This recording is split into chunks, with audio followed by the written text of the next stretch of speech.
नमस्कार दोस्तों, स्वागत है आप सभी को। आज हम लोग मिडवाइफरी टॉपिक देखने जा रहे हैं, जो कि आपके एग्ज़ाम के लिए सबसे ज़्यादा पूछे जाने वाला टॉपिक है और आप सब के लिए ये बहुत ही महत्वपूर्ण टॉपिक है। जैसे कि हमने आपको कल ही बता दिए थे कि आप लोगों का नया जो टॉपिक है उसका क्वेश्चन होंगे, जो भी इम्पोर्टेंट क्वेश्चन है, जो भी एक्सपेक्टेड क्वेश्चन है आपके एग्ज़ाम में आने वाले, वो सारे क्वेश्चन हम लोग देखेंगे। सारे क्वेश्चन हम लोग लगभग एक टॉपिक का देखेंगे, लेकिन हम आपको बता देंगे कि कौन सा क्वेश्चन इसमें आने की ज़्यादा चांसेज है। साथ ही जो पूछा गया है बीटीएससी एएनएम में, उसका भी हम जिक्र करते हुए चलेंगे। तो चलिए स्टार्ट करते हैं बिना देरी किए हुए। और जो कैंडिडेट अभी तक क्लास नहीं ज्वाइन किए हैं, वो सारे कैंडिडेट इस नंबर पर कॉल करके व्हाट्सअप करके क्लास में जुड़ जाइए, क्योंकि वैकेंसी का जो नोटिफिकेशन है आपको इस महीना में कभी भी देखने को मिल सकते हैं। तब आपके पास बहुत ज़्यादा समय नहीं रहेगा आपको तैयारी करने का। वैकेंसी तो आएंगे ही आएंगे, जब इतने सारे पेपर में लगातार देते आ रहे हैं कि अक्टूबर में हम प्रोसेस शुरू करेंगे, तो वैकेंसी का अब आप लोगों को इंतज़ार करने की ज़रूरत नहीं। आपको ज़रूरत है तो अपनी तैयारी को बेहतर करने का, क्योंकि वही आपको रिजल्ट दिला सकता है। वैकेंसी तो आ ही जाएगा और जिसको होना रहेगा उसको होगा ही, लेकिन आपको क्या उसमें सिलेक्शन मिलेगा, इसके लिए आपको तो तैयारी करना पड़ेगा, क्योंकि आप उतने कॉन्फिडेंट या बिना पढ़े तो कोई उतना कॉन्फिडेंट होते नहीं है। तो चलिए हम लोग बिना देरी किए हुए स्टार्ट करते हैं। जिसको भी ज्वाइन करना रहेगा वो ज्वाइन करेगा, और जो भी क्लासेस कर रहे हैं उसको सारा ये नोट्स मिल चुका है, और भी जो नोट्स है वो भी मिल चुके हैं। टेस्ट सीरीज बहुत जल्द आपको स्टार्ट होंगे, ग्रुप डिस्कशन होंगे, सारे कुछ आपको प्रोवाइड करवाए जाएंगे। तो इसमें फर्स्ट क्वेश्चन हम लोगों का आ रहा है कि फुनिस का मतलब क्या होता है। तो फुनिस का मतलब जैसे कि आपको ऑप्शन में दिया है यूरिथ्रा या यूटेराइन या एम्बलाइकल कार्ड या अन्य। तो फुनिस का जो मतलब होता है ये यूरिथ्रा होता है। क्या होता है? यूरिथ्रा होता है। जहाँ पर एक्सप्लेनेशन की ज़रूरत होंगे वहाँ पर हम आपको पूरी एक्सप्लेनेशन के साथ बताएंगे भी। ये बहुत ही इजी और बहुत ही मतलब कि शानदार क्वेश्चन था। चलिए ये क्वेश्चन हम लोग देखते हैं, ये क्वेश्चन क्या कह रहा है। कह रहा है कि निम्न में से कौन सा कारण भारत में माँ की मृत्यु दर का महत्वपूर्ण या अत्यधिक प्रभावित करता है। ऐसा कौन सा कारक है जो माँ के मृत्यु दर को सबसे ज़्यादा प्रभावित करता है। जैसे कि दिया गया है ऑप्शन में कि एनीमिया, टॉक्सीमिया, संक्रमक या हैमरेज, टॉक्सिन या एमनिया। तो कौन सा ऐसा संक्रमण है जो माँ के मृत्यु दर को सर्वाधिक या सबसे अधिक प्रभावित करता है। तो वो क्या है? हैमरेज। क्या होता है? हैमरेज होता है। एक और आपसे क्वेश्चन इस पे पूछे जाते हैं और आपके एग्ज़ाम में भी आ चुका है कि महिलाओं में जब गर्भधारण करते हैं तो उसके मृत्यु दर का सबसे प्रमुख कारण क्या है। जैसे उसमें रहेगा हैमरेज, एनीमिया, संक्रमण, स्तन कैंसर। तो आप उसको क्या आंसर करिएगा? तो आप सबको पता है, सिर्फ इंडिया नहीं पूरे वर्ल्ड लेवल पर स्तन कैंसर बहुत ज़्यादा मृत्यु का कारण बना हुआ है अभी के सिनारियों में। तो उसके बारे में और डिटेल्स जहाँ पर क्वेश्चन आएंगे उस पर हम लोग और भी बहुत सारा चर्चाएं करेंगे भी। आगे का क्वेश्चन देखते हैं, ठीक है। नेक्स्ट क्वेश्चन हम लोगों का कह रहा है कि अम्बिलिकल कार्ड की लंबाई होती है। कितना लंबाई होता है अम्बिलिकल कार्ड का, इसके बारे में हम एक बार चर्चा भी किए हुए थे। तो इसकी लंबाई जैसे 75 सेंटीमीटर, 25 सेंटीमीटर, 10 सेंटीमीटर या 50 सेंटीमीटर। तो अम्बिलिकल कार्ड की जो लंबाई होते हैं वो 50 सेंटीमीटर होते हैं। कितना होते हैं? 50 सेंटीमीटर होते हैं। तो इसका करेक्ट आंसर क्या हो जाएगा? आपका ऑप्शन नंबर डी हो जाएगा। वही नेक्स्ट क्वेश्चन आपका कह रहा है कि गर्भ के अंदर शिशु की मृत्यु एक्सरे में दर्शाता है। जैसे कि गर्भ धारण किए रहते हैं कोई भी महिला, तो उसमें एक्सरे के माध्यम से ही पता चलता है, और कितने महीने में जाकर भ्रूण की हृदय गति दर मापा जाता है। ये आपका बीटीएससी में पूछा गया क्वेश्चन है। 5 जनवरी को पूछा गया है, फर्स्ट शिफ्ट 5 जनवरी 2024 को। तो कितने महीने बाद जब बच्चा गर्भ में रहते हैं तो उसका जो हृदय का जो गति है वो सुनाई देने लगता है। तो ये क्वेश्चन हम एक बार आपको करवाए थे, क्योंकि हमने मिडवाइफरी का भी कुछ क्वेश्चन आपको करवाए हुए हैं। तो हमने वहाँ पर बताए थे कि 6th मंथ में सुनाई देने लगते हैं। तो ये आपको बीटीएससी में पूछा हुआ क्वेश्चन है। जहाँ पर जिससे रिलेटेड क्वेश्चन का आएगा वहाँ पर हम आपको डिटेल्स में बता देंगे। ये क्वेश्चन आपको आया हुआ है और वो भी नोट्स से आया हुआ क्वेश्चन है, ठीक है।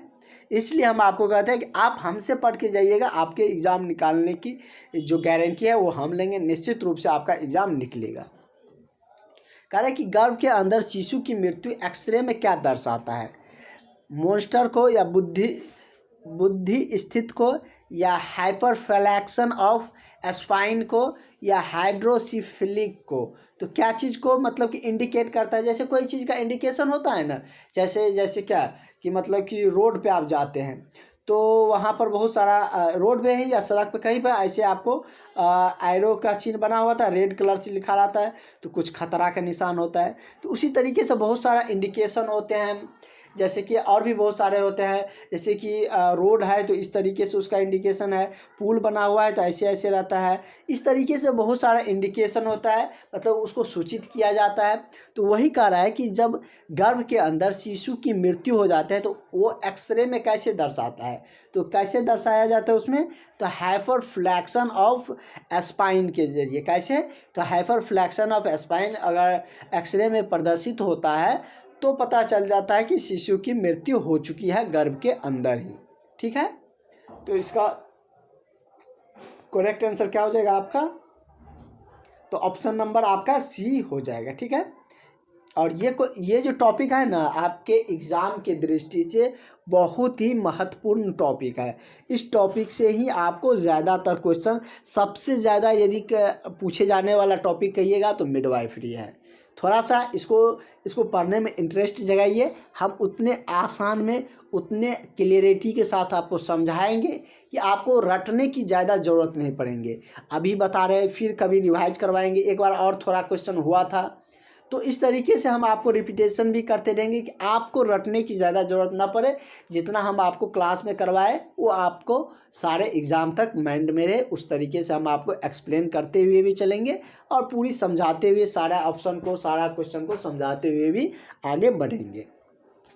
भले एक दिन में बहुत ज़्यादा क्वेश्चन नहीं होगा, लेकिन जितना होगा उतना आपको पूरे क्लियरेंस से होगा। अब एक दिन में बहुत ज़्यादा क्वेश्चन करवा दिया और उसमें से 5 भी याद नहीं रहा तो ऐसे क्वेश्चन करने से क्या फ़ायदा। मेन तो वो है कि आप जितना पढ़िएगा वो आप एग्ज़ाम में बना कर कितना आते हैं, वो आपको मेन फैक्टर है, क्योंकि सिलेक्शन तो आपको वहाँ से लेना है। तो इसलिए आपको पूरे एक्सप्लेनेशन के साथ बताएंगे ताकि आपको एग्ज़ाम हॉल में कन्फ्यूजन बिल्कुल भी नहीं रहे कि इसका ऑप्शन ए होगा या बी होगा। तो चलिए नेक्स्ट क्वेश्चन हम लोग देखते हैं। कह रहा है कि लियोटिनाइसिंग हार्मोन में सहायक है। आपको पता है कि हमारे शरीर में बहुत सारा हार्मोन है, हड्डी में भी हार्मोन रहता है, बहुत सारा हमारे बॉडी में भी बहुत सारे हार्मोन रहते हैं। तो वही कह रहा है कि लियोटिनाइसिंग जो हार्मोन है वो क्या चीज़ में सहायक होते हैं? तो जैसे कि इसमें हमने आपको बताए थे कि माँ के दूध में कौन सा हार्मोन होता है, वो भी हमने आपको बताए हुए हैं। नामक एक हार्मोन होता है। उसके बाद इसमें है कि लियोटिनाइसिंग हार्मोन सहायक है। किस में सहायक होता है? माँ के दूध को स्रावित करने में, इसमें तो होगा नहीं। ओवम को परिपक्व बनाने में या कार्पस ल्यूटियम को बनाने में या ग्राफिक फॉलिकल को बनाने में। तो लियोटाइसिंग जो हार्मोन होते हैं वो किस में सहायक होता है? तो ओवम को परिपक्व बनाने में। क्या चीज़ में? तो ओवम को परिपक्व बनाने में लियोटिनाइसिंग हार्मोन सहायक होता है, उसमें हेल्प करता है। तो इसका करेक्ट आंसर आपका क्या हो जाएगा? ऑप्शन नंबर बी हो जाएगा। और माँ के दूध में जैसे कोलेस्ट्रॉल होते हैं, कौन से हार्मोन होते हैं, किस तरीके से मतलब कि स्तनपान करवाए जाते हैं, वो हमने आपको बताए हुए हैं। कम्युनिटी हेल्थ नर्सिंग का जब हम क्लास ले रहे थे तो उसमें हमने आपको बहुत डिटेल्स में आपको बताए थे। वहाँ पर हमने आपको थ्योरी में लिख कर भी दिए थे कि WHO का क्या गाइडलाइंस था। WHO ने स्तनपान को लेकर, माँ के दूध को लेकर क्या गाइडलाइंस जारी किए हैं, कितनी कैलोरी की ज़रूरत है। तो वो सब आप क्लास, यदि जिसका छूट गया है वो क्लास ज्वाइन करिएगा तो वो सारे क्लास आपको मिल जाएंगे, आपको चिंता बिल्कुल भी नहीं करना है। चलिए हम लोग आगे का क्वेश्चन कंटिन्यू करते हैं। कह रहा है कि मासिक धर्म कितने दिनों पर होता है?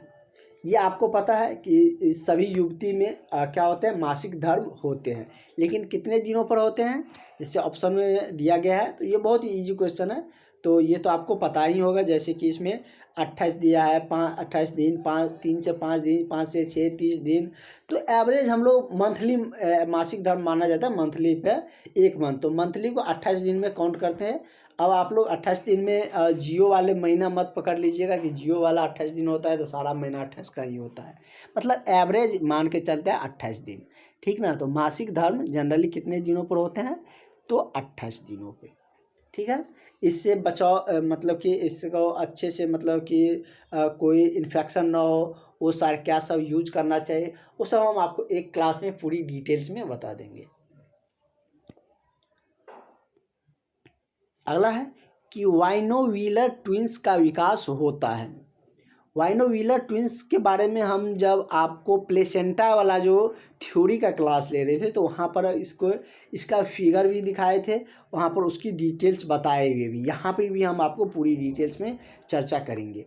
कह रहा है कि वाइनोविलर ट्विंस का विकास कहाँ पर होता है, मतलब कि होता है कैसे, मतलब 2 ओवम और 2 शुक्राणु में, या 1 ओवम 2 शुक्राणु में, 2 ओवम या 1 शुक्राणु में, इस तरीके से ऑप्शन दिया गया है। तो इसका करेक्ट आंसर क्या हो जाएगा, तो वाइनोविलर जो ट्विंस होता है ना, उसका विकास 2 ओवम और 2 शुक्राणुओं में होता है।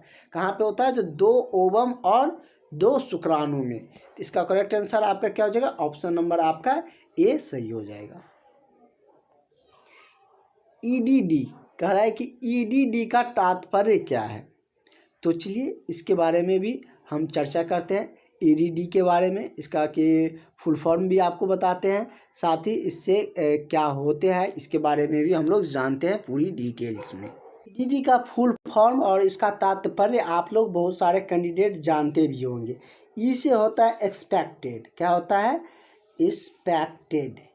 एक्सपेक्टेड मतलब क्या होता है हिंदी में, संभावित। एक्सपेक्टेड डेट ऑफ डिलीवरी, क्या होता है, एक्सपेक्टेड डेट ऑफ डिलीवरी मतलब क्या, प्रस्तुति की अपेक्षित तिथि, या और भी आसान भाषा में समझ सकते हैं तो बच्चा, मतलब कि बच्चे के जो जन्म लेने की संभावित जो तिथि है वो, जैसे ऑप्शन में आप क्या दिया है, इसका फुल फॉर्म क्या होता है, तो एक्सपेक्टेड, इसे एक्सपेक्टेड मतलब संभावित, डेट मतलब तिथि, ऑफ डिलीवरी, डिलीवरी मतलब क्या, प्रसव कह लीजिए, प्रसूति कह लीजिए, या बच्चा होने की जो संभावित तिथि है वो कह लीजिए, ये भी कह सकते हैं। तो ऑप्शन में आपका क्या दिया गया है, ऑप्शन में दिया गया है कि प्रसव की संभावित तिथि, उसके बाद है प्रसव पूर्व देखभाल, गर्भ अवस्था की अवधि, प्रसव पश्चात देखभाल, तो क्या होगा,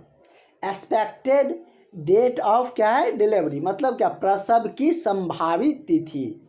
तो ये इसका मतलब अर्थ होता है, और इसका फुल फॉर्म भी हम आपको बता दिए। अब ईडीडी से किसी भी तरीके से क्वेश्चन आएगा तो अब बता सकते हैं, यदि आपसे पूछेगा कि एवरेज मतलब कि नॉर्मली ईडीडी का संभावित कितने महीना में होते हैं, मतलब आपसे वो पूछ रहा है कि प्रसव संभावित कितने महीने में होते हैं, तो ये आपको पता है कि 9 महीने में होता है जनरली। तो कैसे भी आपको क्वेश्चन पूछे, आप उसका अर्थ समझे रहिएगा तो निश्चित रूप से आपको चीज़ें आ जाएगा। अब ईडीडी का मतलब समझ गए, तब इसके बारे में तो समझाने की ज़रूरत ही नहीं, वो इसके बारे में आप लोग और बहुत ज़्यादा डिटेल्स में जानते हैं। इसका सिर्फ आप लोगों को समझाना था, तो ईडीडी का अर्थ समझाना था, वो हम आपको समझा दिए। ठीक है, आगे बढ़ते हैं, कोई दिक्कत होगा नहीं। अब इसमें इससे रिलेटेड कोई क्वेश्चन आएगा, अब उसको फोड़ के आइएगा अब आप लोग एग्ज़ाम में। इस तरीके से जहाँ पर एक्सप्लेनेशन की ज़रूरत होंगे वहाँ पर पूरी आपको थ्योरी पूरा एक्सप्लेनेशन मिलेगा। यहाँ पर ज़्यादा ज़रूरत नहीं था, लेकिन जहाँ पर ज़्यादा ज़रूरत होता है वहाँ पर लिख कर थ्योरी हम आपके जो ग्रुप है क्लास वाला उसमें दे देते हैं। आपको बहुत सारा वो थ्योरी वाला जो नोट्स है वो भी मिला हुआ है ऑब्जेक्टिव के साथ साथ, वो डे बाय डे क्लास के अनुसार मिलते रहते हैं। अगला है कि कोरियोनिक गोनेडोट्रॉफिन उत्पन्न होता है। कोरियोनिक गोनेडोट्रॉफिक उत्पन्न कहाँ होता है, ओवरी में, गर्भाशय में, या साइटोट्रोफोब्लास्ट में, या थायराइड ग्रंथि में।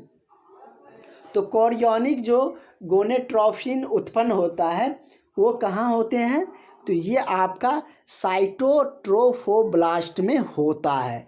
तो इसका करेक्ट आंसर क्या हो जाएगा? आपका ऑप्शन नंबर सी सही हो जाएगा। ठीक है, नेक्स्ट क्वेश्चन हम लोग देखते हैं। आपका अगला क्वेश्चन कह रहा है कि प्रसव संबंधित संकटावस्था के लिए एक उदाहरण है। जब प्रसव का समय आता है, प्रसव क्या होता है अब आपको बता दिए, जो डिलीवरी का जो समय होता है उसको प्रसव कहते हैं। जब मतलब कि बच्चा होने वाला रहता है वो प्रसव की मतलब कि समय होते हैं। तो वही कह रहा है कि उससे संबंधित, प्रसव से संबंधित संकट अवस्था क्या हो सकता है, उसका उदाहरण आप बताना है आपको एक। जैसे क्या, गर्भाशय में सूजन आ जाना, ये प्रसव से संबंधित संकट है या उससे रिलेटेड प्रॉब्लम है, या प्रातः वमन होना, या गर्भाशय का फट जाना, या गर्भाशय में एनीमिया हो जाना। तो आपको क्या लगता है कि प्रसव संबंधित संकट का अवस्था मतलब दिक्कत नहीं कर रहा है, करें कि उसमें संकट का क्या चीज़ होने पर हो सकता है? तो ये क्या होता है, यदि गर्भाशय फट जाएगा तो प्रसव संबंधित क्या हो जाएगा, बहुत ही बड़ा संकट आ जाएगा। तो इसका करेक्ट आंसर क्या हो जाएगा? ऑप्शन नंबर आपका सी हो जाएगा, क्योंकि बच्चा कहाँ होता है, गर्भाशय में ही रहते हैं। अगर वही फट जाएगा तो वो प्रसव संबंधित तो संकट अवस्था आ ही गया। तो इसका करेक्ट आंसर क्या हो जाएगा? ऑप्शन नंबर सी हो गया। आपको इस टॉपिक में हम आपको उतना बर्डन नहीं लगने देंगे, क्योंकि आप सबको यही टॉपिक भारी लगता है। इस टॉपिक में एक एक चीज़ हम आपको बताते हुए चलेंगे, जिससे कि आपको बहुत ज़्यादा रटने की ज़रूरत ना पड़े, आप चीज़ों को समझें ताकि आपको ज़्यादा दिनों तक एग्ज़ाम तक आपके माइंड में रहे। क्योंकि रटा हुआ भूल सकते हैं, लेकिन समझा हुआ आप जल्दी नहीं भूलिएगा। अगला है कि मासिक धर्म के साथ ज़्यादा दर्द है, मतलब मासिक धर्म के साथ ज़्यादा दर्द और कहाँ कैसे होता है, मतलब कि कहाँ होता है, मीनोपॉज में, या मीनोरेजिया में, या एमेनोरिया में, या डिस्मीनोरिया में। तो मासिक धर्म के साथ जो ज़्यादा दर्द होता है, ये सब क्वेश्चन आपको आता भी होगा आप सबको। तो ये कहाँ होते हैं ज़्यादातर? तो डिस्मीनोरिया में होता है। कहाँ होता है?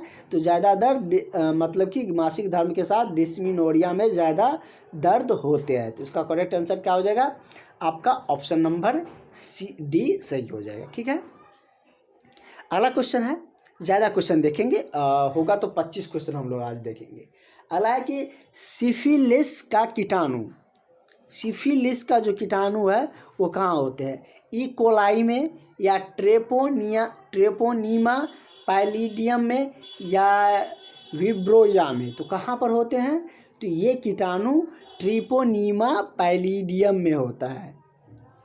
कहाँ होता है? ट्रिपोनीमा पैलिडम में होता है। तो इसका करेक्ट आंसर ऑप्शन नंबर आपका बी सही हो जाएगा। ठीक है, इस सब में ज़्यादा एक्सप्लेनेशन की ज़रूरत है नहीं। अगला कह रहा है कि सामान्य FHS कितना मिनट में होता है?